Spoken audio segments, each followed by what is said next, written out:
Ladies and gentlemen, welcome to Citizens Review. I'm your host, Aaron Ferguson, where we take the independent stance to provide an accurate analysis to the bold questions that the people want answered. So whether you're watching this from the comfort of your living rooms or your bedrooms, wherever you may be at home or abroad, remember, we are the citizens. So let's run the review. In our series entitled The Bahamas 1973 to 2010, Making the Transition from Independent Dependency to National Sovereignty, which aired about 2 weeks ago, we took the time to highlight some of the essentials to the statecraft of nation building.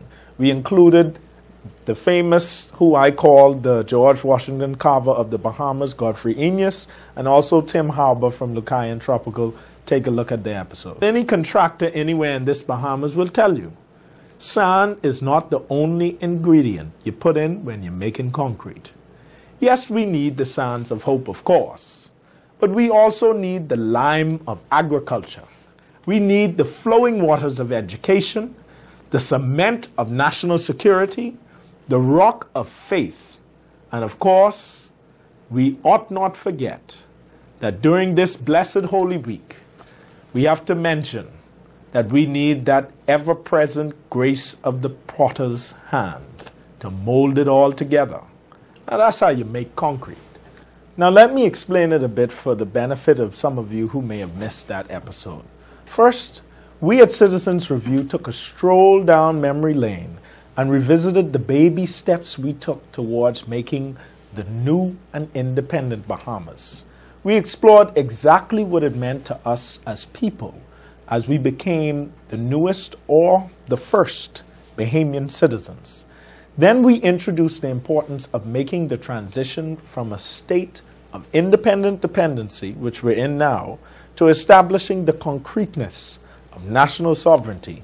What we describe as national sovereignty for the Bahamas suggests a necessity for a sort of national metamorphosis, a transformation of the sort that encourages the statecraft of innovation in developing national capacities. For example, agriculture, so that we could live in a country that can feed itself.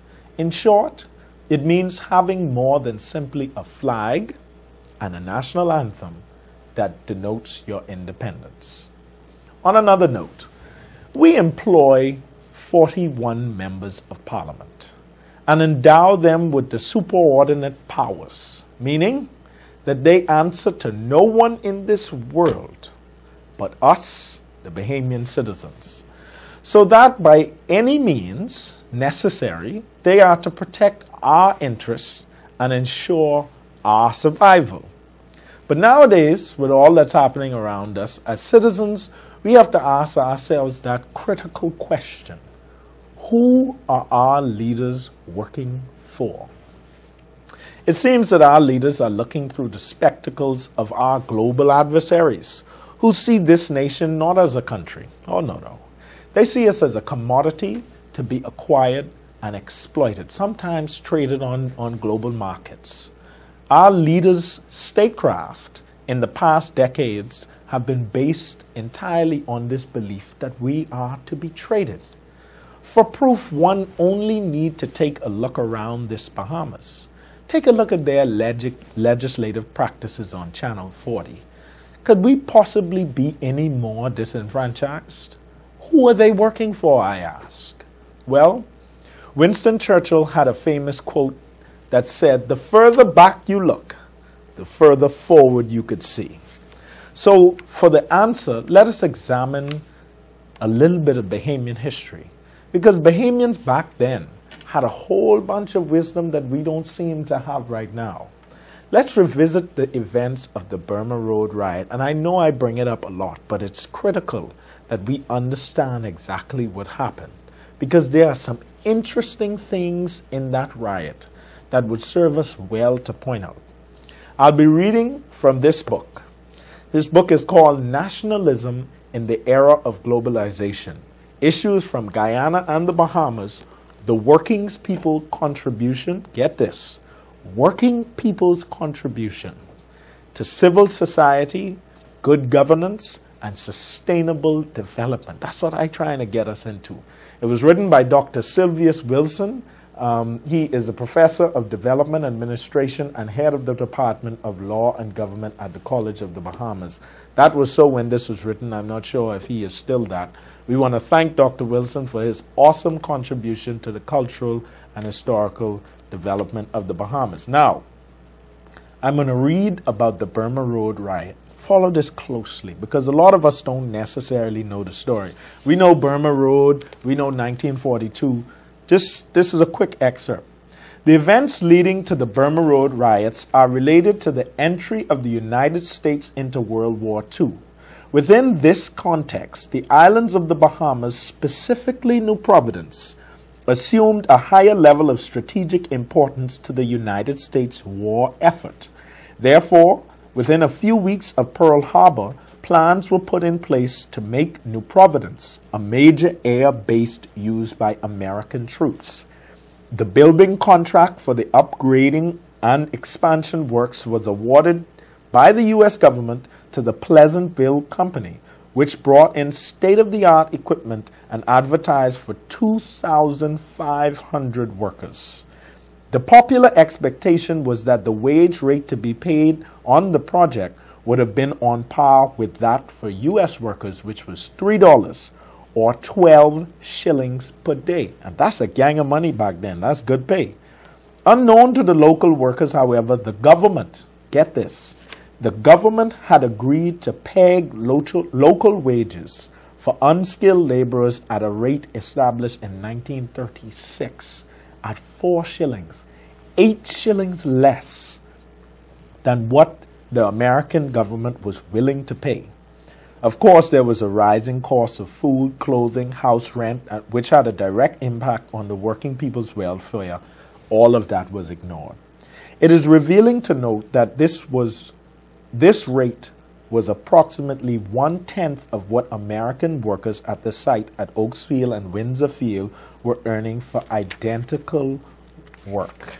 Same work, different pay, and the government negotiated less pay for the black people. Equal pay for equal work emerged as the fundamental issue behind the Burma Road riots. Evidence given before the Bay Street Committee, which investigated the riot, revealed that the American employees on the project revealed to Bahamian workers that the contracting company, Pleasantville Constructors, and the U.S. government were prepared to pay at least $2 or 10 shillings a day. But the Bahamian government objected to the payment. The British government's attitude in imposing the arbitrary ceiling, you know them glass ceilings around here, when you're trying to get through, you can't get out. The British government's attitude for imposing the arbitrary ceiling on the level of wages for Bahamian unskilled workers led to much dissatisfaction and a potentially explosive situation. Let me read you this last part and then we'll go back. That evening, Mr. Rodriguez, known as Senator Rodriguez, C.R. Walker, and A.F. Adderley were the counsels for the Federation of Labor, and they met at the home of Mr. Hughes, one of the labor organizers, for a discussion. Hughes persuaded Rodriguez, Adderley, and Walker, who at the time was a candidate for New Providence South, to address the workers. On the morning of June 1st, 1942, Adderley made a brief address to the workers of the satellite field at their transportation point on West Bay Street. He stressed the need for harmony and appealed for the workers to return to work.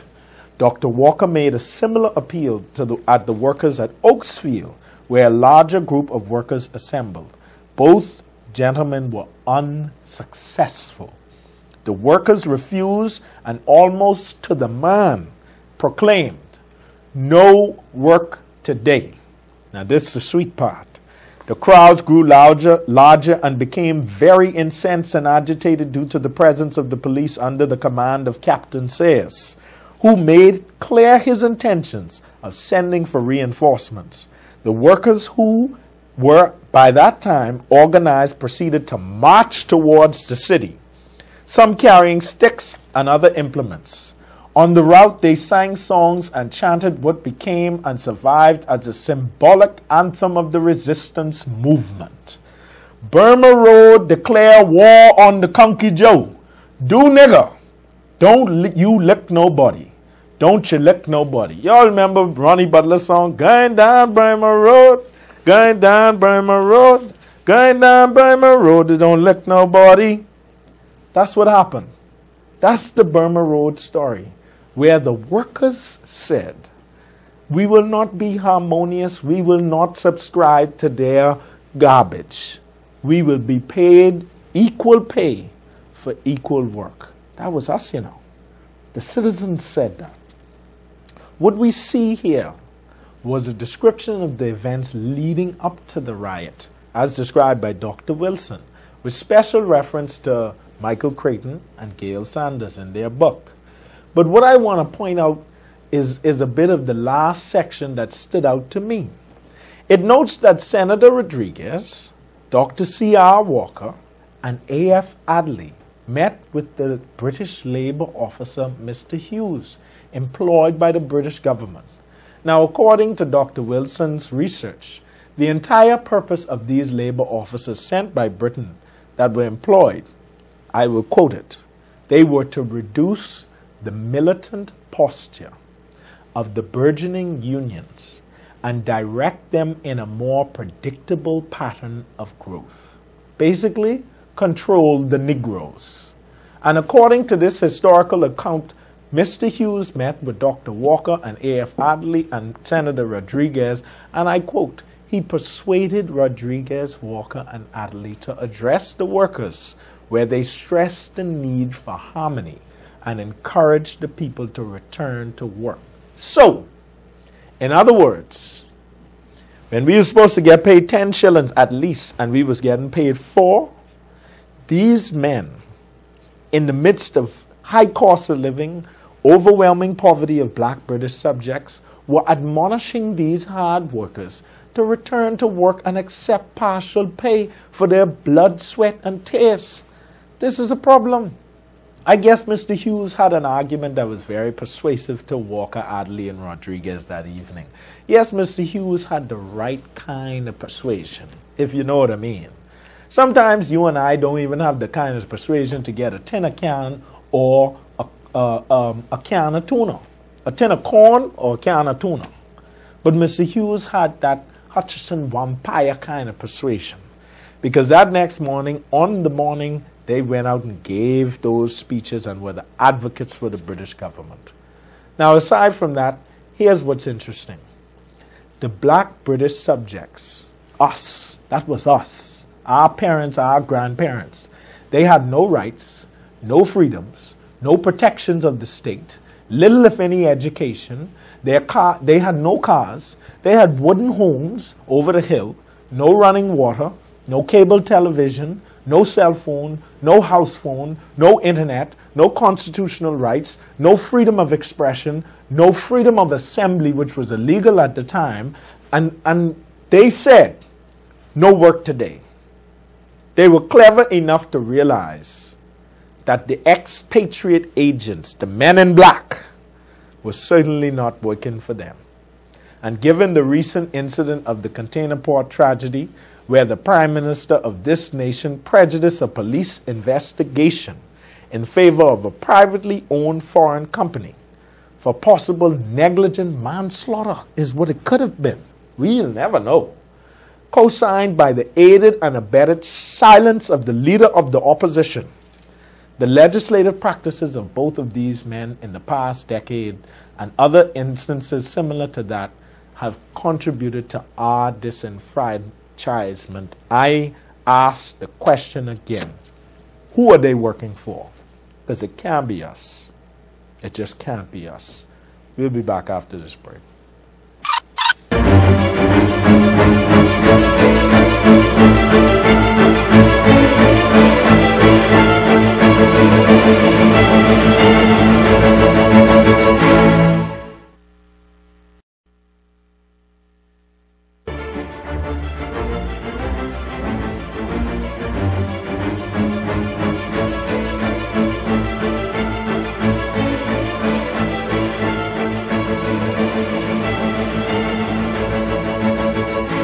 this show, I want to, we have a lot of work to do on this show. I hope you all stay tuned in for the whole time. But I want to go positive first before we just start dealing with a couple of folks who need to be dealt with. This week I went to, and I want you to see this is the 23rd anniversary of the annual National Honors Day convocation of the best and brightest graduating high school male students. Ladies and gentlemen, all is not lost. I know we get sad every day when we think about the predicament that is on our young men, but we have here, and I'm going to give you the names of these young men who are working hard. They all have these 3-point high GPAs, and they're working hard to be able to build a future for this country. And so we have something going. Let me give you the people. We have a picture. I think we have a picture of when we were there on Sunday, and Valentine Grimes Jr., who is the Director of Education for Alpha Phi Alpha, is there to the left, and also Dave Forbes, my good friend from the barbershop, Tito Barbershop, and them down in Palmdale. I didn't even know Dave used to do all that stuff, man. Dave's so active and trying to change lives every day. Praise the Lord for Dave Forbes. Now, the young men are John Aleo from St. Anne's, New Providence. Marcel Aman from St. Anne's, New Providence. Danaj Anderson, Central Andrews High School. Quincy Arthur, C.R. Walker Senior High School. Clifford Bowe, he is not from Tabernacle, and his mother told me what school. I think he's at Freeport High now. His mother, Clifford, and Krishna watch the show every week. I want to thank them for that. Raymond Bowe, Tabernacle Baptist Academy. Yvonne Brown, 8 Mile Rock High School. Gidel Coley, Gateway Christian Academy. Crudson is, what's his last name? Crudson is a Wilson. He's from Cat Island, Arthurstown, Cat Island. That's a good fella. He was telling me about Mount Alvernia and all of the stuff in Cat Island. I love it. Leonardo Dawkins, Bishop Michael Eldon High School, used to be Freeport High School, my alma mater. Leroy Forbes, St. Augustine's College. Brainard Grant, St. George's High School. Vernon Grant, St. Paul's Methodist College with Principal Lynn Clinton. Gino Guillaume, 8 Mile Rock High School. Rico Hart, Doris Johnson Senior High School. Jognoth Jagru, South Andrews High School. Shaquille Jones, Abaco Central. Shaquille Knowles, Kenneth McPhee, Central Eleuthera High School. Kenton Marinard, my good friend, the head boy at St. Andrews. Armando Moss, St. Augustine's College. Colbert Nuri Jr., St. John's College. I wonder if he's related to Dr. Nuri. Theo Pelicanos, Sunland Baptist. Cameron Pratt, my good friend, head boy, C.V. Bethel High School. Newton Ramming, Doris Johnson Senior High School. Nico Riley, R.M. Bailey, with one of the best principals in the Bahamas. Also C.V. Bethel with Miss Benaby. Shadrach Robinson, Telios Christian Academy. Drayshawn Roll, Jack Haywood High School. That's my good friend, the deputy head boy. Lorenzo Roll, Bahamas Academy. Perez Roll, C.R. Walker High School. Charles Rolls, the head boy at Jack Haywood High School with a 3.9 GPA. He has one of the highest GPAs in the country. Imagine that. Antonio Russell, St. George's High School. McNeil Sanders, Mangrove Key High. Jarrell Smith, Nassau Christian Academy. Timothy Smith, St. Andrews. Quante St. Bryce, Bahamas Academy. Javante Sweeting, Charles W. Sanders High. Jonathan Virgil, Windermere High. Salathiel Wells, who was the valedictorian, NGM Major High School, Long Island. Boy, they got some smart, light-skinned people down there in Long Island. Thomas Williams, Telios Christian Academy. James Carey, Preston H. Albury High in Eleuthera. And Trent Williams, who is from Sunland Baptist Academy and also attended my alma mater of Freeport Gospel Chapel School. Congratulations to those fellas. They did well. I wanted to make sure highlight the positive young men that we have in this society because, boy, we have a lot to say about our young men and not much of it is positive. And so there you see examples of young men pushing to help build the country. Now, in light of that, we have a clip. Now, this is a coveted clip that I got from a secret agent in Grand Bahama who made sure that we had this to be able to show this to you. And I think this is going to be interesting for you because this gentleman, Mr. Jack Haywood, is one of the principals. They can't quite figure out who owned the Port of Authority. I'm sure they say they settled it by now. One of the principals in the Port of Authority, his father, Charles Haywood, and Wallace Grove came up with this whole idea to get 500,000 acres in Freeport. I don't know who in God's name decided to give them that, but I'm sure it wasn't Pinling. They took that land, and so when Edward St. George, who was the president of the port, died, they had a funeral, and Jack Haywood made some comments at the funeral that speaks to the question, who are these politicians working for? Have a look at this clip, and before I play the clip, I want to point out this week is Speak for Yourself week. See, everybody say, I got too much to say, and who does fella think he is, and you running on to these people and these people. Right now, they ain't even say that. But we do our research on this show. We have a full team. We research everything that we talk about. That's why ain't nobody sue us yet. Check the books. Can't sue us when we telling the truth. So, this Speak for Yourself week. We dealing with Ryan Pinder this week, and he can speak for himself. I ain't got nothing to say. We dealing with Andre Rollins this week. He can speak for himself. And we dealing with the Prime Minister Papa, and he can speak for himself. Roll the footage. Let's hear what Jack Haywood have to say about these fellows. Edward was probably one of the most talented politicians this country's ever seen. Far, far better equipped and far, far superior to a lot of the people assembled here today. With no disrespect, Prime Minister. I remember when an election was called and I was in London, and I phoned him and I said, so they've called an election? He said, yes. I said, who's going to win? And he said, we are. And I said, what do you mean? He said, relax, old cock. I've got both sides covered.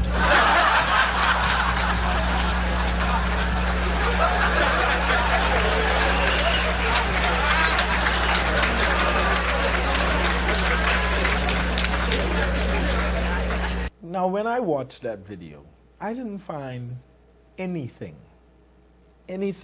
remotely funny about comments that talk about our leaders, quote-unquote leaders, in such a derogatory fashion that plays them out to be, we got both sides covered. I couldn't even find anything funny.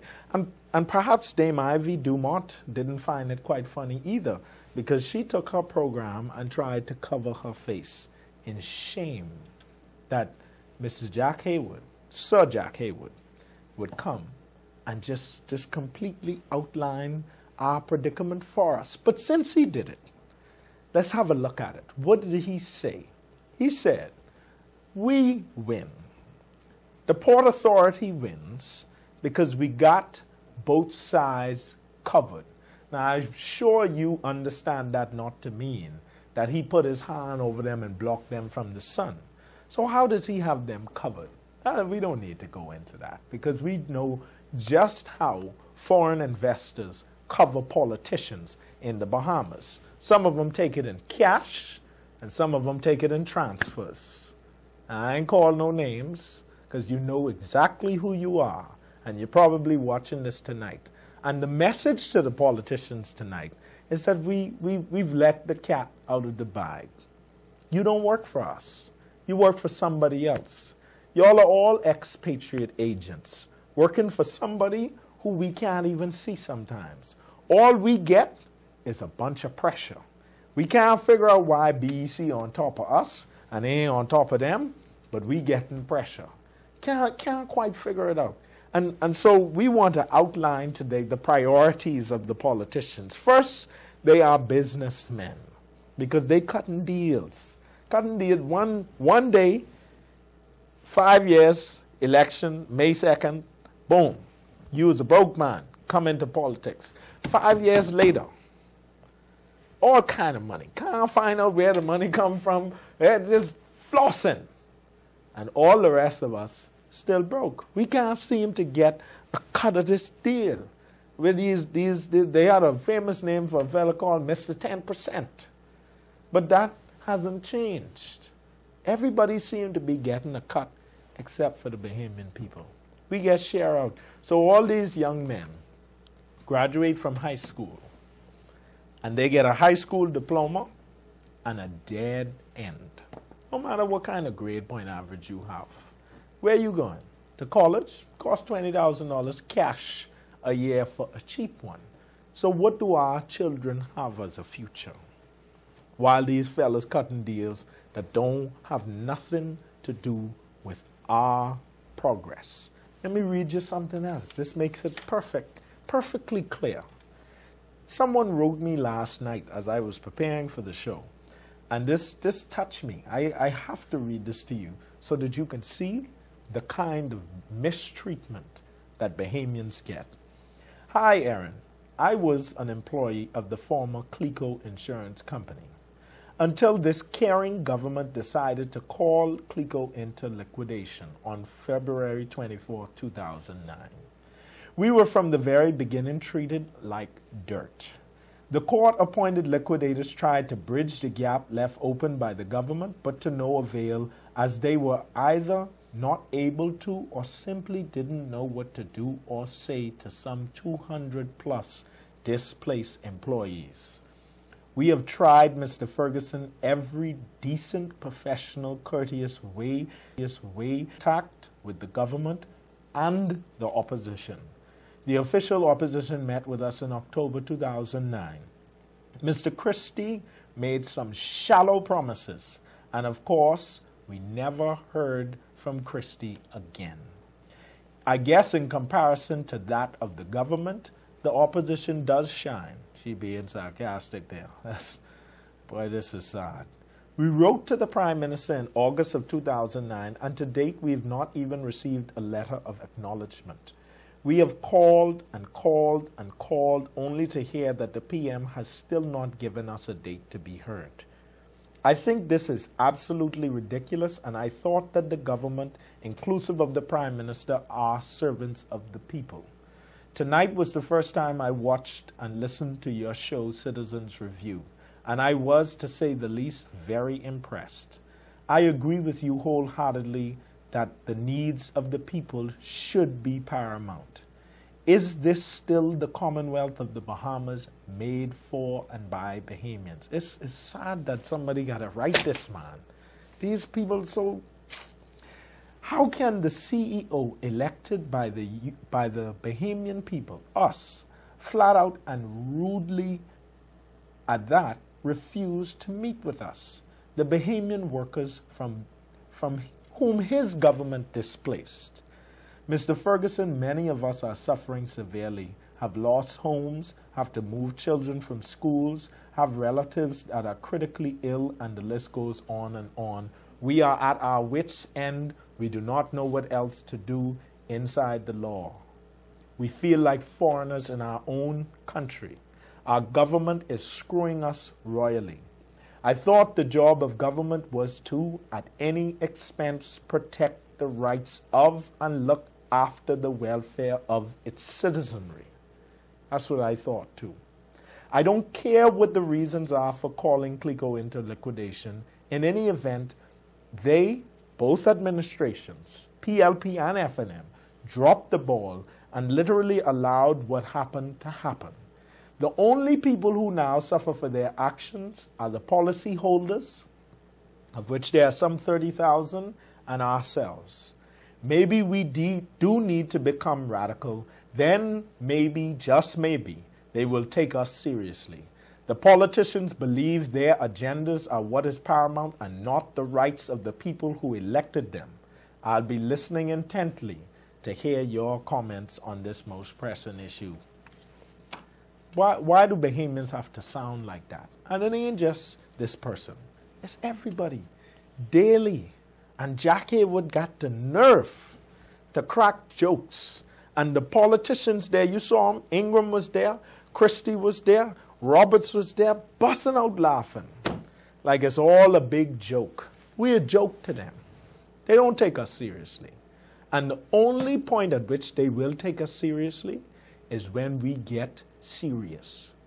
The Burma Road rioters said, go down Burma Road, don't lick nobody. But no work today. What we can say? We can just take it, or we can do something. Right after this break.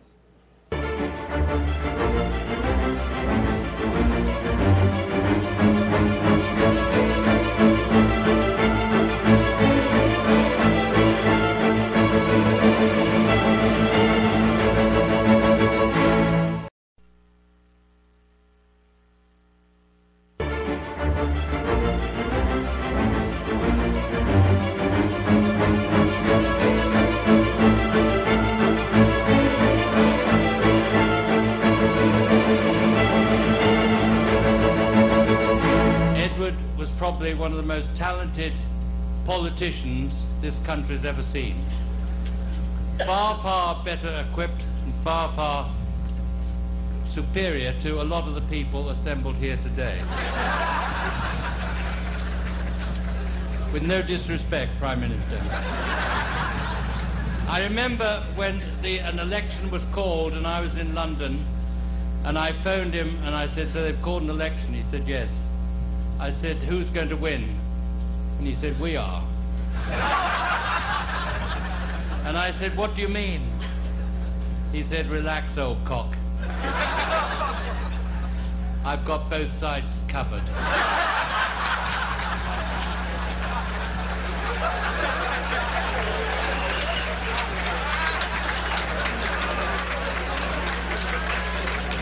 I still can't seem to find anything funny about that joke. Maybe some of you out there find it funny.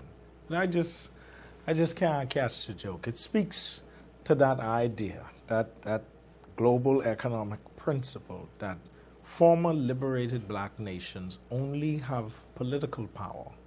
And not even that, but no economic power. And so Edward St. George, as described by Jack Haywood, is a consummate politician, better than any of the Negroes that sat in that crowd. And you saw who they were. Ingram, Christie, all of our quote-unquote best.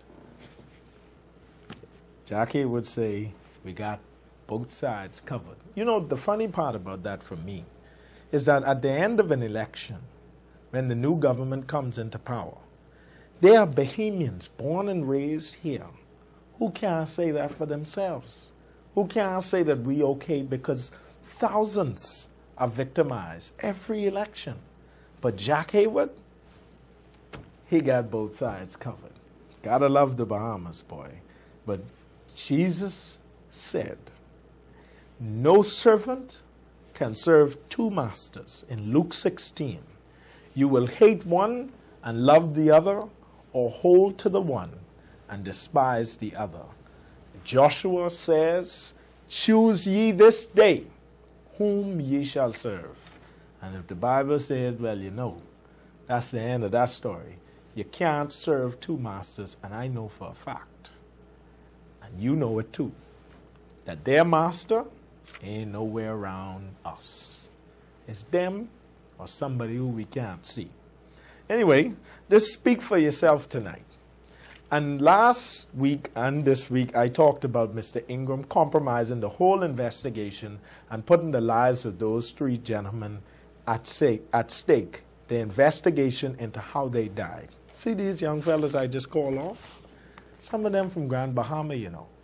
They could be the same people who end up on these same cranes, and what happens again if there's another accident? Will we allow the Prime Minister again to prejudice the investigation? But I ain't going to say it this week.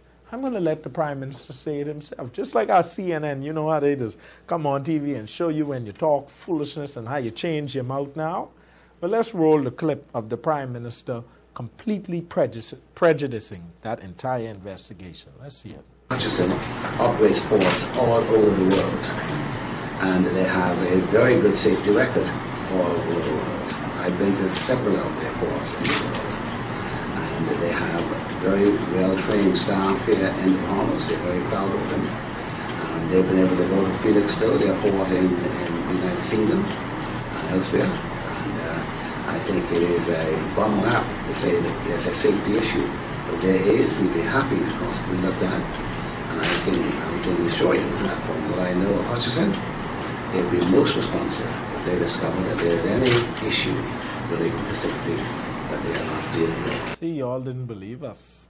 All we do on this show, we have a full team of people who research, they read the papers, we read books, we try to find out what is necessary for the growth of this nation, and y'all ain't believe us.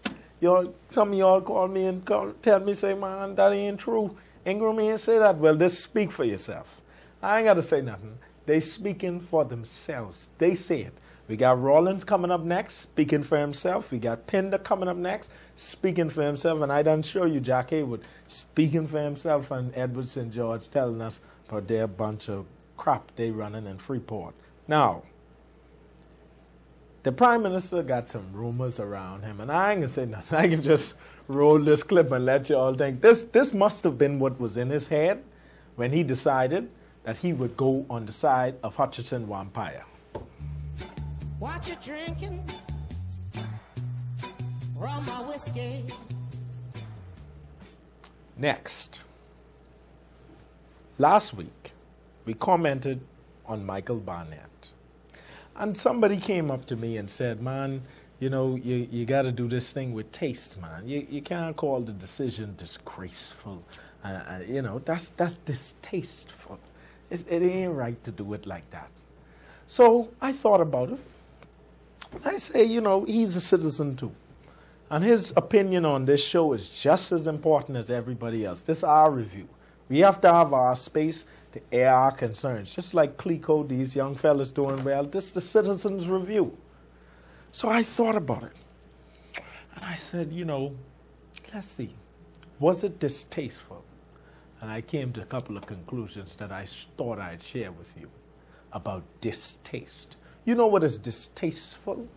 When jokes are made about our politicians who we work with, who we spend money with, who we pay for, who driving around in cars that we pay for, carrying budgets that we fund, don't work for us. That is distasteful. You know what is distasteful? When a man could seriously believe that we are all stupid, and he could walk from running in Fort Charlotte for the FNM off of the rally stage where they was talk all kind of garbage, go into the Senate, become Attorney General, and then become Chief Justice. You know who you should ask about what distaste is gathered in the mouths of people? When you appoint a former politician a justice? Patrick Manning in Trinidad. He tried that. And now he's into an election where he will possibly be beaten. And the first woman will become Prime Minister of Trinidad. That is distasteful. You know what else is distasteful? Since we're on the topic of these distasteful things, there are children in the Bahamas who can't find food to eat. This woman from Clico just told us that we have hard times paying for relatives that are ill. That is distasteful. We're moving our children out of schools that we can no longer pay for. That is distasteful. We're losing our jobs and the government doesn't care. That is distasteful. You know what else is distasteful? When Burma Road riot happened, and perhaps elite Bahamians who come telling me about Michael Barnett comments are distasteful. Perhaps you all rich people who life going well for. Perhaps you all thought Burma Road was distasteful. Oh, those Negroes ought to settle down. They're acting distastefully. Perhaps the general strike was distasteful. Maybe we need to calm down. Everybody take the garbage they got to give you and settle. Oh, don't be distasteful. That must have been distasteful. This week is the anniversary of Black Tuesday, when Sir Lyndon Pinden take the mace and throw it out the house. Maybe that was distasteful. Distasteful? Man, y'all can't be serious. From the stunt speech to Chief Justice, and I am distasteful? Oh, Jesus have mercy. No servant could have two masters.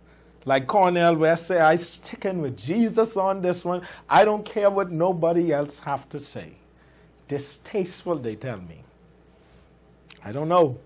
We'll be back after this break.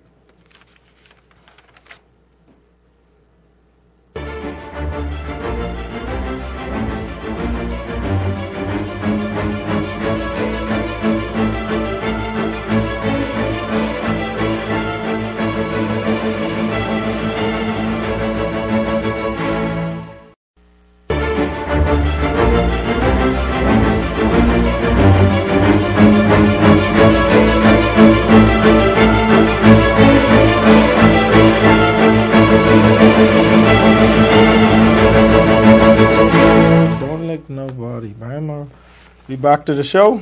I had to pick up my book. You know, I throw it on the ground because these elitist black people call me distasteful, and I would not like to be distasteful to my good book here. Now, this segment, I have to explain this to you because we have another segment coming up where we talk about Andre Rollins and young people in leadership. But we can do a 2-for-1 citizens arrest this week. We got two fellas lined up to be arrested for doing crap, complete nonsense. And so we can deal with Ryan Pinder first. Now, I know y'all to say, you know, I got all these calls about how my interview with Ryan was personal and all this and that and all kind of foolishness. And, you know, listen, the fact of the matter is, Ryan Pinder, if he had been in the United States, his home country, where he spent those 15 years when he couldn't find himself in the Bahamas to vote, if he had been in the United States only a year and a half before he decided to run for Congress, the press in the United States would have eaten him alive. He would not only have lost that election, but he would have never in his existence thought about running in the United States again. But they say, Aaron Ferguson, get personal with Ryan Pinder. My comments are based on the fact that, and I was trying to be nice, but Mr. Pinder give us license this week. Last week in the House of Assembly, Carl Bethel, well, first, we saw the article in the Tribune. My good colleague, Paul Turnquest, you know, that same journalist who exposed all of the land corruption, and they had to call a whole little trial with all of the MPs to investigate the land issue. The same Paul Turnquest did research, boy, he was beyond it. And he found out that Ryan Pinder, and I was watching it, but I was trying to make sure that I saw what I saw. Ryan Pinder was not present to vote for the BTVI bill, the first bill to come to Parliament since he's been sworn in as MP. Boy, Mr. Pinder, you know, you really got some nerve. But before I talk about it in depth, let's roll the clip where Mr. Pinder first admitted in public that he had never voted in the Bahamas. The first question is, Mr. Pinder, have you in fact voted in an election in the Bahamas before? No. You have not? No, I have not resided in the Bahamas during the time there was a general election. It would have been illegal for me to have voted in the Bahamas. Okay. The question then remains, there's a rule that says that you have to be in the Bahamas 6 months, which you just quoted, before you vote in a constituency. Mm-hmm. And the cultural implications of you having never voted are that people would suggest that the same rule that says you have to be in the country 6 months before you voted would somehow lend itself culturally to you have to have voted before, participated in the process before in order to run. What do you say to people who suggest that? Well, I don't think there's any law in the books that would require that to be the case. Certainly, I don't think that that is a test of somebody's ability to serve the people. I don't think that is a test for somebody's ability to understand the needs and the concerns of the people and adequately fight for that in both the House of Assembly as well as within the constituency. So I think it's a red herring and has no relevance at all. Well, let me ask you a question. Let's say I'm a politician, I'm running for election, and I say, Ryan Pinder, my name is Aaron Ferguson, I'm running for president of the Bahamas, and I want you to vote for me. The challenge is that if I have in fact never voted, I couldn't even return the favor. This is why people have a question. Well, Sir Lyndon Pinling didn't vote before he ran the first time. Okay. A.D. Hanna, I don't think, didn't vote before he ran the first time either. And certainly I think that those are two examples of monumental Bahamian leaders within our history. But those were persons who were off to college, who had been in the Bahamas for all of their lives and probably hadn't voted just because they were in college. Your situation is a bit different. You lived, resided, and voted, or registered to vote, at least that we can prove, in the United States. But So that has no bearing on my ability to serve within the Bahamas. But it certainly raises has questions for people about whether or not well, a lot of things really interested in the process. A lot of things raises questions for people. I think that you need to look at people's actions and judge for yourself. Certainly, if I was disinterested in the process, I wouldn't have gone through 6 to 8 weeks of this grueling election.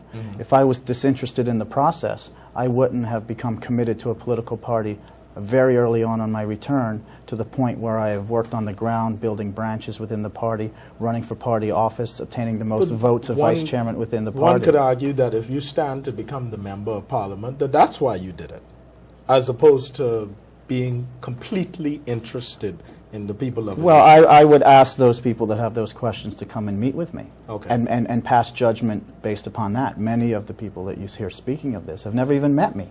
So to take a position on my character, to take a position on my dedication, to take a position on my caring for the issues and concerns of the Bahamian people without even having spoken with me is a little disingenuous. Let me ask a question then. When we evaluate politicians, we have little to go on. The politicians always outline their plans, as you have on ryanpinder.com, and we speculate about that because we don't know if that is necessarily going to be what happens. We've had our plans, we've had agendas, we've had trusts, and all of this fun stuff, and we've seen that not work.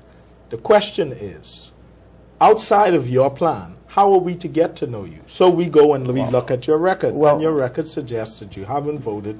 That is a tier of how we decide whether or not to support the candidate. No, that's not a valid question. That is a tier that maybe you might decide. Certainly, I don't think it's a valid question. I don't think it's a valid issue. I don't think it has any applicability or bearing on my ability to be a good MP and my ability to serve the Bahamian people. Never voted, and still have never voted. The first chance. See, we thought that Pinder missed those 3 elections that he certainly had the ability to come home for because his father was a former minister of government. We thought maybe, let's give him a break. The people, the Negroes in Elizabeth certainly thought that he deserved a chance. So he got his chance. And he promised that he would vote when he got to Parliament. And here we are.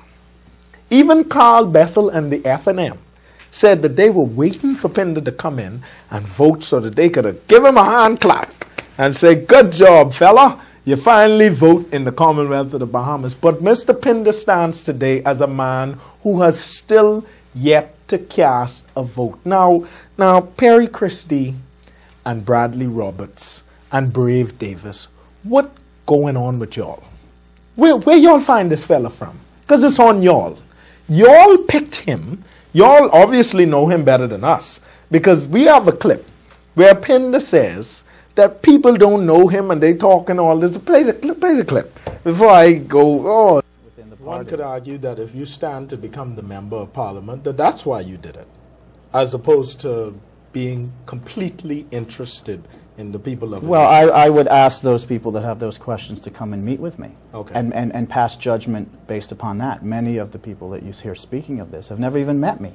So to take a position on my character, to take a position on my dedication, to take a position on my caring for the issues and concerns of the Bahamian people without even having spoken with me is a little disingenuous. Let me ask a question then. He seems to be confused about why people don't know him. But let me clear it up for everybody. You only registered to vote for the first time in 2008, Mr. Pinder. We don't know you because we would have had to fly to Miami to see you because you lived over there. And then you come with your presumptuous self into the Bahamas, although you're a citizen, but I never questioned your citizenship. What I do question, though, is whether you know us, whether you are fully ready for the mantle that is the MP. But then I realized what you were seeking after. Because you fit very comfortably in the mold of what an MP is today, and that's an expatriate agent. All them Negroes in Parliament work for somebody else. So you comfortable? I mean, you go right in on the fraternity of people who working for other people. Because you certainly couldn't have come to work for us. You would have had to at least talk to about 100 of us before you decided to run for Parliament. But it's going to work out great for you, Mr. Pinder, because you're in company with people who don't care about us either. That's exactly where the mold fits right in. And you know how we did it, Bahamian people? He did it because we let him. You ever heard that old adage where people say, boy, if the PLP put a dog to run in there, they'll win. Well, here we are. It's true. We've seen it come alive. The PLP put just anything, and look at that. We vote for it. Look at, oh, Jesus. And we thought that was a joke. That ain't no joke. Because Ryan Pinder couldn't be further estranged from the people of Elizabeth. And they vote him in. Because the PLP say so. Brad, CDR, Christy Davis and Roberts, what you all drinking? There's got to be something good. Give it to some of these people who got stressed. And the other thing I want to emphasize about non-voting Pinder, the expatriate MP from Elizabeth, here's the last thing.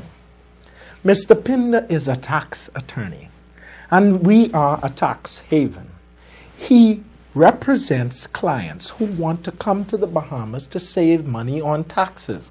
In some cases, Obama claimed that his clients, for his firm, would like to evade taxes. That's why they come to these types of jurisdictions. So, of course, we would not be able to supplant that $200,000 and something salary he received from Becca Polikoff. And we also saw a wonderful article that the firm that he works for released as a news release in the United States saying, oh, guys, guess what? We have a Negro in the Bahamas that works for us, and he's an MP in their parliament. I wonder how he did that. I don't know neither, but we had to let him do it. The point is, he has these clients who he works for, because it ain't going to be us. It ain't going to be the clients. We get duped again. Because we go and listen to Christy Davis and Roberts, who have half-baked ideas about what candidates are supposed to look like nowadays. But you know what they sold us? Young. He 30-something. So go with him. That's, hey, 30-something.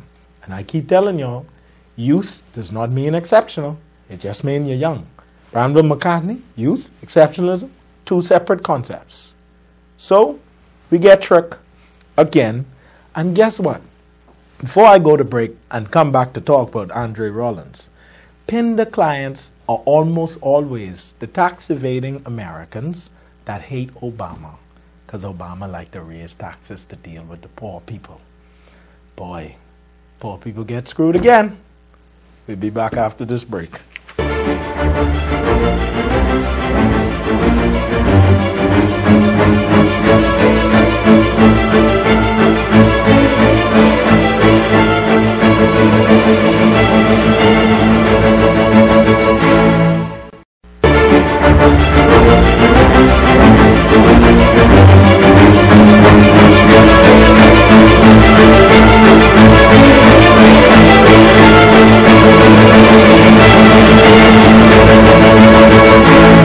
Welcome back to the show. I hope nobody thought that what we said about Pinder was distasteful, because you know how we feel about that on this show. Now, the last thing I want to say in relation to Mr. Pinder is about hard-working people vying for nominations, like Melissa Sayers, who just resigned from the PLP, probably because of their foolishness. Troy Garvey, you know, you got these, the activists and free, but you got these hard-working people vying for PLP nominations, and then, swoop, here slips in Ryan. We can't quite explain it, don't know what happened, but Ryan Pinder comes to save the day and still has not attempted to vote. And of course, his response to it in the Tribune is that it's childish. Yeah, all of us childish and use the big boss man and you got it all figured out. You know, Americans, they're so smarter than everybody else. Anyway, Dr. Rollins. We have a clip from Dr. Rollins. As you've probably heard, Dr. Rollins is in negotiations with the PLP and the FNM, Ms. Pindling, Lady Pindling, Dame Pindling, and the Prime Minister about who it is that he will work with. And he said this in public. But this speak for yourself today. So, we're going to let Dr. Rollins contradict himself. Now, I called Dr. Rollins this week. No, 3 weeks ago. When he first released the statement, I said, Dr. Rollins, man, come on, man. You know, come do an interview, explain to the people. You used Citizens Review when you was running in Elizabeth. So come explain to the people what it is you're doing now. You know, you sound mixed up. You know, you're hurting us. Because we started to believe in you, man. And now you're messing with our belief. But here's what Dr. Rollins said in relation to the PLP and FNM. Before I go on and characterize them, speak for yourself. So I believe that when you look at the many cases or systems in our country and the failure of those systems, it speaks to the failure of the persons responsible for governance. And they are both PLP and the FNM. Speak for yourself. He said it himself. Our failures are a result of these two big parties. But Dr. Rollins has now turned his back on the NDP. He released a statement saying he resigned from the committee, steering committee, which is the leadership group, and now is having consultation with the PLP and the FNM. Man, Dr. Rollins, I mean, as if people don't have enough distrust in young people as it is. Here you come messing up our name again. We trying. And me and Sidney Thompson had this conversation. Sidney was on the show before where we talked about the fact that youth is no excuse and no currency for exceptionalism. You have to actually present something to the table. And we used to think Dr. Rollins presented something to the table for people. But it seemed like Elizabeth constituency, and it's not the people of Elizabeth's fault. It's these parties. That election mixed everybody up. Now Dr. Rollins talking about cutting deals. I mean, and when I spoke to him this week, I said, Dr. Rollins, come on the show and explain yourself. You know what he tell me? Dr. Rollins tell me, oh, Mr. Ferguson, not at this time. You know, I get that good old politician response. My God. There's a man who was in the trenches yesterday. And now he got these old dogs of these parties corrupting him and got him cutting deals. And all his intestinal and testicular fortitude is missing. Can't talk no more. Dr. Rollins missing in action. He's now an MIB, a man in black, working for somebody else. Anyway, that's our 2-for-1 special. It's the recession this week, so we got to lock up two fellas. Pinder and Rollins, you lock up this week. Stop doing foolishness, man. Young people trying, but you only setting good examples. All they need to see these fellas here, man. All they want to see is some men with courage.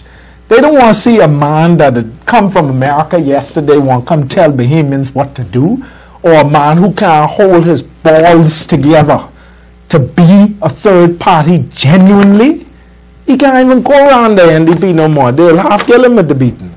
Anyway, that's our show this week. We are but dust, and to dust we shall return. So you might as well say what you got to say before you're dead. See y'all next week.